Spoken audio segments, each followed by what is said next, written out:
तीन गहरे दोस्त रहते थे, चंदन, चिंटू और ज्ञान किरण। वैसे तो उनकी दोस्ती की मिसाल दी जाती थी, पर गांव में उनका नाम निकम्मेपन के लिए मशहूर था।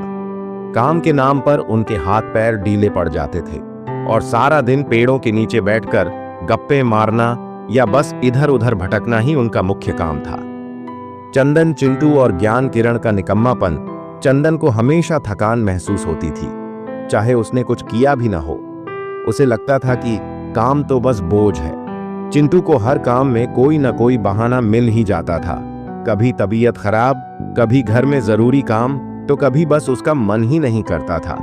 और ज्ञान किरण, वह तो सपनों की दुनिया में ही खोया रहता था, बड़े बड़े ख्वाब देखता, पर उन्हें पूरा करने के लिए कभी एक कदम भी आगे नहीं बढ़ता था।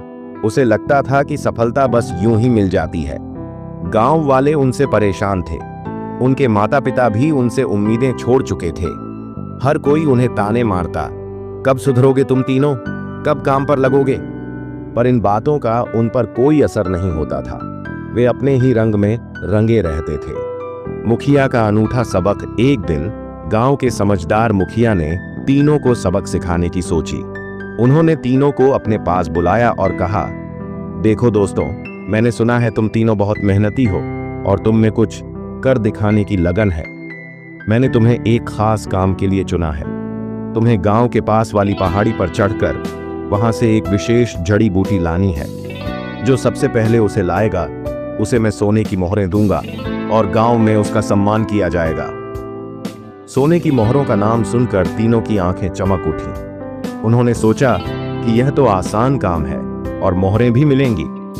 तीनों ने एक साथ हां कर दिया और बड़ी बेसब्री से अगले दिन का इंतजार करने लगे। पहाड़ी पर निकम्मेपन की परीक्षा।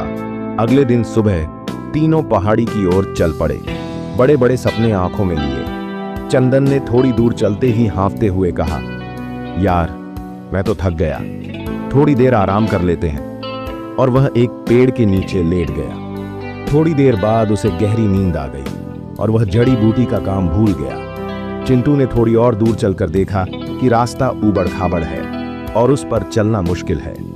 वह तुरंत बोला, अरे ये रास्ता तो बहुत खराब है, ऐसे में तो चोट लग जाएगी। लगता है ये जड़ी बूटी इतनी जरूरी नहीं होगी, अपनी जान जोखिम में क्यों डालें।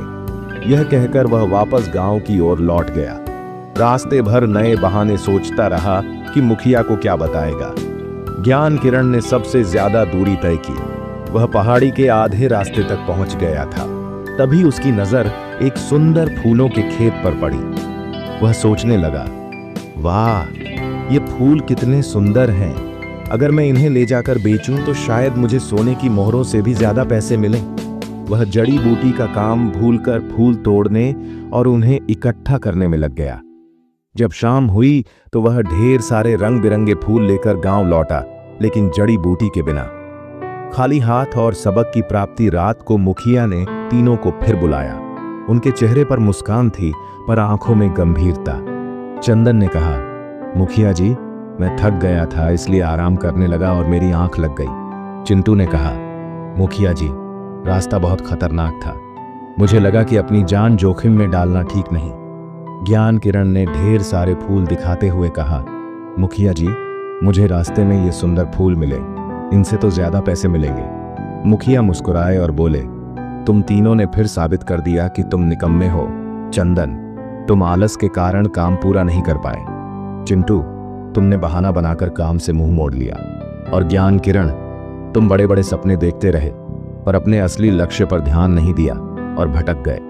मुखिया ने आगे कहा, सोने की मोहरें तो दूर, तुमने तो अपना कीमती समय और ऊर्जा भी बर्बाद कर दी। इस जड़ी बूटी का कोई अस्तित्व ही नहीं था। मैं तो बस यह देखना चाहता था कि तुम तीनों में से कोई सच में मेहनत करने की ठानता है या नहीं, या सिर्फ बातों के शेर हो। यह सुनकर तीनों को अपनी गलती का गहरा एहसास हुआ। उन्हें समझ आ गया कि आलस, बहानेबाजी और बिना लक्ष्य के केवल बड़े सपने देखना उन्हें कभी सफल नहीं होने देगा। उस दिन के बाद तीनों ने अपने निकम्मेपन को छोड़ दिया और कुछ न कुछ काम करके अपनी जिंदगी सुधारने का फैसला किया।